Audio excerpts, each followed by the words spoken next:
Hey everybody, so it has been just over a month now since The Kissing Booth 3 came out on Netflix and in bookstores, and if you haven't already bought a copy, there's a link in the description and you can usually find it wherever you normally buy books, ebooks, audiobooks. And since it's the final part of the series, that deserves one final Q&A. So this has been quite a while coming and I'm real sorry about that. Life kind of got in the way a little bit. I've collected all of your questions on Instagram and let's dive on in. I'm going to start off with the question I received the most, which is, will there be a Kissing Booth 4? No, it's called The Kissing Booth 3 one last time because it is the last one. It is the final part of the series and personally I'm really happy with how it ends, and I know a lot of you guys actually are too. There are just also a lot of people who would have liked more and I really appreciate that, but it was time to kind of say goodbye to Ellie and Noah and herald the end of an era, ready for the beginning of everything else. I also got asked a lot about Elle and Noah getting back together in the future. I mean, the end of the movie ends with them reconnecting, finding that that spark is still there, that they still have feelings for each other, and then they literally drive off into the sunset together.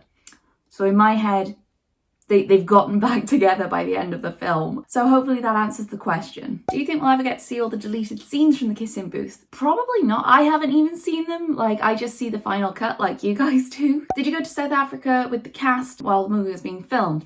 So I did, but only for short bursts of time. So for the first film, I went out for a week, and then the second and third film we filmed at the same time, and I went out for about 10 days. So I was on set for like some scenes for Kissing Booth 2, some scenes for Kissing Booth 3, but I had a great time both times. It was just really magical. If you hadn't published The Kissing Booth on Wattpad, what do you think would have come of it? I think I would have still written it, and I think it would have just stayed on my laptop, buried in a folder somewhere, never seen the light of day for anyone but me, and I don't think I would have told anyone about it. And I think I would have ended up continuing to write stories, because this is what I'd been doing before I found Wattpad. I wrote a bunch of stories, novel-length stories as well, that just kind of sat on my computer doing nothing because I didn't think they were any good. And I had zero confidence in my writing. And I don't know, but in my head you had to be like 50 years old to be an author. And I have no idea why I used to think that, but that was just like the perception I had. And I didn't know how publishing worked, but I also knew that I didn't have the kind of confidence or self-belief to have ever looked into it without Wattpad. And I might not have done, well, I might have done eventually, but I probably wouldn't have for kind of many years. So yeah, I think without Wattpad my whole life would have looked extremely different. What is the order of the Kissing Booth books? Well, I'm glad you asked because I appreciate it is a little bit confusing and I did absolutely nothing to help with that. So the order that you can read the Kissing Booth books in is The Kissing Booth, that's the first story, followed by the short spin-off novella The Beach House, which takes place during the events of The Kissing Booth. So it takes place the summer before Noah leaves for college. The third book in the series is The Kissing Booth 2, Going the Distance. This is the second novel in the series, followed by The Kissing Booth Road Trip, another short spin-off story which was a World Book Day special, and that takes place during the events of The Kissing Booth 2 during spring break. So The Kissing Booth 2 kind of jumps from Thanksgiving sort of time to an epilogue at graduation at the end of summer. The road trip takes place during spring break before graduation. And then finally the series wraps up with book number 5, The Kissing Booth 3 one last time. But if you're having trouble finding The Beach House or Road Trip, don't worry too much. Like, you can skip them and the rest of the series, the 3 novels, will still make sense. And like I said, there are links in the description to all of these. Why did you end the series that way? So back when I was writing The Kissing Booth 1 and I was treating it as a standalone book and I kept saying, no, there's not going to be another one. And, you know, at that point I had no intention of writing a sequel. I knew even then kind of how the characters would end up, and I knew that Elle and Noah would never make it together through college. Because for me, I just felt like their relationship had all this passion and chemistry, but that they both kind of needed to figure out who they were on their own a little bit more before they could really make it work long term between them. So I always saw them breaking up but then reconnecting again after college. And I remember telling our brilliant scriptwriter director Vince Marcello right at the start, like the first conversation we had with him when he was like before he did the script for the first movie. So when I read the epilogue for the third one, I was just I mean, I was in tears because it was exactly what I'd been picturing all these years. And also, if you've read The Kissing Booth 1, I mean, even just the film, you'll know it's got an open ending, and that's because there was never, like, it was always intended to be one, and that was on me. I couldn't let go of the characters, so I was deciding to write a sequel anyway, and then Netflix also wanted to greenlight 2 more movies, so that happened. But at first, it's just intended to be a standalone, so yeah, it has that open ending with, are they going to make it together? Are they going to last?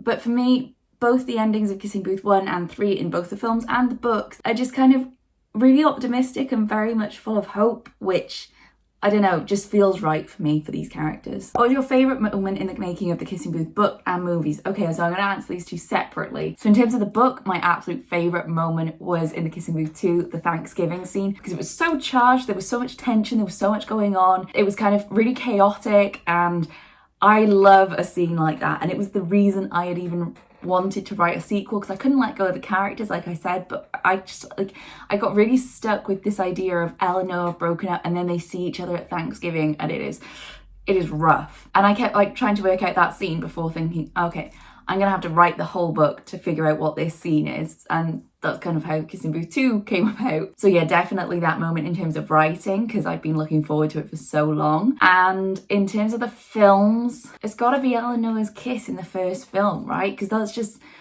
I mean, that captures all the just magic and the sparks and the wonder that I'd pictured when I was writing the kiss. And the kiss at the Kissing Booth was the reason I wrote the first book. And just every time I watch it, I'm like, oh my God, like my heart just swells and I feel so proud and so emotional that, yeah, that's the moment in the movies for me. But an honourable mention must go to the Mario Kart scene in Kissing Booth 3, because I mean, that is just hilarious. Who's your favourite character? I'm going to say Lee. I love Lee so much because he is so much fun, so funny. And Lee's emotions are very much like on the surface. So he's always a great character to write. Would you do a whole book from Noah's point of view in the future? So the short answer is no, but in case you weren't aware, earlier this year to celebrate 10 years of the Kissing Booth, I released on Wattpad a short story called The Kissing Booth Noah's Story, and it's literally just a couple of pages. It is one very small scene from Noah's point of view, and it's the scene at the Kissing Booth just before he kisses Elle, where he's in the queue with his friends, and then he kind of realises that, oh, he's about to kiss Elle Evans. And I will say that it was a lot of fun to write, but it was also a lot of hard work. Like I felt like I was studying the book from like the original scene from Elle's point of view, kind of matching it up. And Noah is like not naturally my protagonist, Elle is. So it was a lot more work to kind of write from his point of view. So while it was like a fun project to do as something special for 10 years at the Kissing Booth, it's also not something that I think I would want to do as a full novel. And I don't know, I don't think I would have as much fun with it, and I think that would probably show in the writing. And I don't think that would lead to it being as good of a reading experience. So that's why we're not going to get more from Noah's point of view. Was the Kissing Booth based on a true story? No, it was not.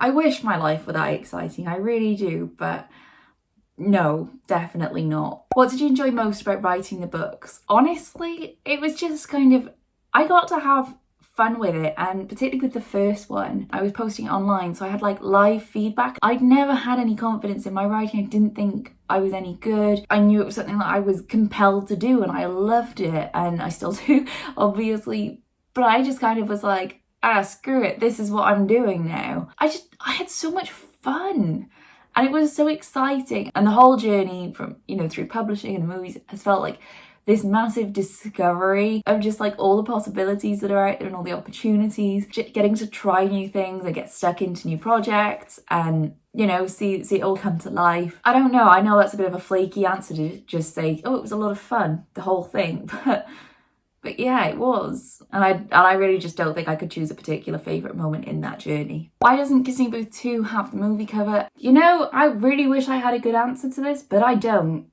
Contracts and legal stuff. Honestly, I don't even understand it myself, so I have no good answer for you. What inspired you to write the story? It was basically because of Twilight era. It was the paranormal romance that was so prominent in young adult books and TV shows and stuff at the time. And I loved it. I read a lot of it, but I also got kind of tired of it, and I just wanted something that felt like a regular high school romance without the paranormal element. And I wanted the best friend who was a guy, wasn't a love interest. So I just started writing it. I had an idea of who my characters were going to be. I knew they were going to kiss at a kissing booth. And I just went for it. That was it. That was the whole inspiration behind it. Did you choose the actors? No, I didn't. I didn't have any say in the casting, which leads me to the next question that someone has sent. How much control did you get over the movies? Not a whole lot. So I obviously got to give feedback on the scripts, and I had a couple of calls with our brilliant scriptwriter, Vince Marcello, right from the start to kind of understand his vision. But I really trusted him with my characters, especially after the first movie. I knew he understood who they were and the dynamics and everything like that. And also, I knew nothing about making movies. I barely knew anything about like writing books, okay? So when we sold the movie rights, it was 2013, I was 17 years old. And while the production company were kind of getting everything in place to start making a film, I was at university getting my degree, so I was, you know, kind of preoccupied. And then when filming started, it was in 2017 and I was in a full-time job. I was working and I could only get a week off to visit set, so I couldn't exactly have been that involved. But like I said, I didn't know anything about making movies. I was very happy at that point to like stand back, let it happen, and focus on getting my physics degree and getting a job after university as well, because that was very important to me and that sort of became my priority. So I never kind of asked for more input. And although now I think it would have been really nice to be involved or more involved, I also think it was very much the right decision for me at that time to not try and get more involved. Did the cast match what you thought the characters were going to look like? Yes and no. So I was really bad at kind of thinking who I would have wanted to play the characters when people used to ask me on Wattpad. I remember one of the first things I said to Vince was, I don't care if the characters don't look like I imagined them. I just need them to be the characters. And they absolutely were. So even if they don't all necessarily look exactly the way he did, like Elle and Lee have that banter there, and Jacob has perfected the Noah Flynn smirk. So even if cast didn't look exactly the way I'd imagined, they kind of became who I imagined, if that makes sense. Why did they not use Levi and Amanda like in the books? So if you've not read the books yet, Levi and Amanda are basically Marco and Chloe. They're slightly different characters, particularly Levi and Marco. Marco is much more suave, for instance. They kind of serve the same function in the story, and honestly, I don't know why the names were changed and I didn't fight about it, but maybe I should have, because now I have to answer this question and I have no real good answer for you. So yeah, just because. Will there be a Kissing Booth DVD collection? I don't think so, just because Netflix don't seem to do DVDs. So, and that's not up to me anyway. Did you imagine the Kissing Booth movies becoming the success that they are? Definitely not. Like I said, I had no confidence in myself as a writer, and people used to comment on the Wattpad version saying, you should make a movie of this, and I was like, that's never going to happen. What do I know? And like just before the first movie was going to come out, I don't think any of us expected the kind of reaction that the trailer got and then that the movie was going to get. None of us were prepared for it. But hey, you know, I'm not complaining. And now, of course, when people find out that I'm a writer and they're like, oh, have you written anything I might have heard of? I'm like, actually, yes. Are you familiar with the Kissing Booth films on Netflix? And most of the time they're like, oh yeah, I've seen those, or I've like scrolled past them, or my daughter loves those. And I'm like, yeah, that's what I wrote. Did you want to be in the film at all? So you're probably already aware that I had a cameo in the first movie. I'm dressed in like a yellow 1920s flapper dress, singing happy birthday at the birthday party. And I actually had a cameo in the third film, but it got cut. And I think that is probably for the best. So my cameo was going to be at the beach party at the end of summer, which felt really special for me because like I was there for this big goodbye scene, which yeah, I was saying goodbye to this thing that had been a massive part of my life for so long. So I was very emotional anyway by the end of it. But yeah, that was where my cameo was going to be. I was just going to be hanging out in the background. One thing that I had to do was walk past Joey as she enters the party, and I missed my cue like 50% of the takes that we did for that. I am not cut out for acting. And I was kind of just in a couple of background shots. I was just hanging out with a couple of the guys playing darts in the background, which honestly, I was having the best time of my life. It was a great party. But unfortunately, you cannot see me in any of the scenes for the third film. And this is also probably for the best because we filmed it over 2 nights. And the second night, I kind of didn't realise we were ready to start shooting until we started shooting. And I had forgotten to go to the makeup trailer and I was too scared to tell anyone about that. So, like I said, I'm not cut out for being an actor. But just know if you watch the third movie that during that end of summer party, I am there and I am having a great time. What's next on the book front? Looking forward to Lockdown on London Lane. Thank you very much. Lockdown on London Lane is what's next on the book front. So if you're not aware, my new book, which is my new adult debut novel, Lockdown on London Lane, or the UK title is going to be Love Lockdown, comes out in February. Again, there's pre-order links down in the description if you would like to check it out and pre-order. Would really appreciate it. It's about a bunch of 20-somethings on lockdown in the same apartment building. Think Love Actually, but in quarantine. But yeah, I think what's next is generally like new adult books, so characters who are 20-somethings having a bit of a quarter-life crisis and just trying to figure stuff out. And of course, with plenty of romance and friendships and all that jazz, because I love writing that. What lesson did you learn from writing The Kissing Booth? Okay, so I actually know the answer to this one. It's that I should just have fun, because after The Kissing Booth, I got my publishing deal and I tried to take myself seriously as a writer and be serious, and that's not who I am. I think it kind of backfired in that I struggled a lot more with the stuff I was writing.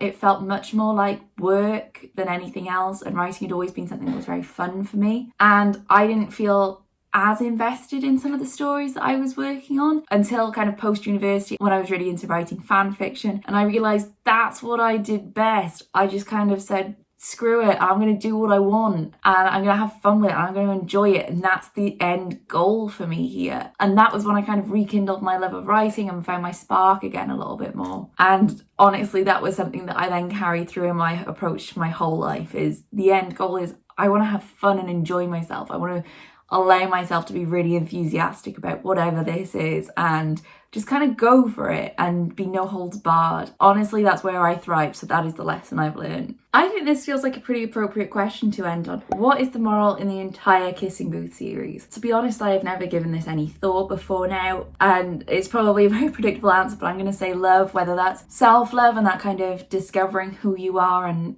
standing up for yourself, the way that Elle does throughout the trilogy, whether it's friendship love or that romantic love. I just think that that's such a key theme throughout the whole series, whatever way you look at it. So a massive thank you to everyone who sent in questions. There were a whole lot of them, and I'm sorry if I didn't get to yours. I'll probably be doing some more Q&As and some lives over on my Instagram soon, because I've only got a very short time left at the day job before I become a full-time writer. So I think to kind of welcome this new era of my life, I'll be kind of doing some more stuff on Instagram. If you want to know more about what's next for me, you could check out my video on the beginning of everything else, in which I talk about my new books and projects that I've got coming up, my new YouTube channel, The Gal DeLorean. Also a link in the description, which I will be launching very soon if you'd like to subscribe ready so you don't miss any of the videos. And once the day job finishes, I will also be posting more videos on here. I'm going to aim for a weekly video that's based on like writing advice or about publishing and things like that. So if you have particular things you'd like to hear about, then let me know down in the comments and I'll try and do some videos on them. But otherwise, I think that is it from me. Like I said, if you want to buy any of the Kissing Booths or pre-order my new books, you can find all the links you need down in the description. Make sure you're following me over on social media. I'm on TikTok at Beth Recalls, Instagram at author Beth Recalls, and Twitter at Recalls, if you want to keep up to date on things. But otherwise, thank you so much for watching, and thank you for all the Kissing Booth love. Whether you've been here from the early Wattpad days or just discovered it now that the final part of the series is out. Thank you so much, and I'll see you guys again next time.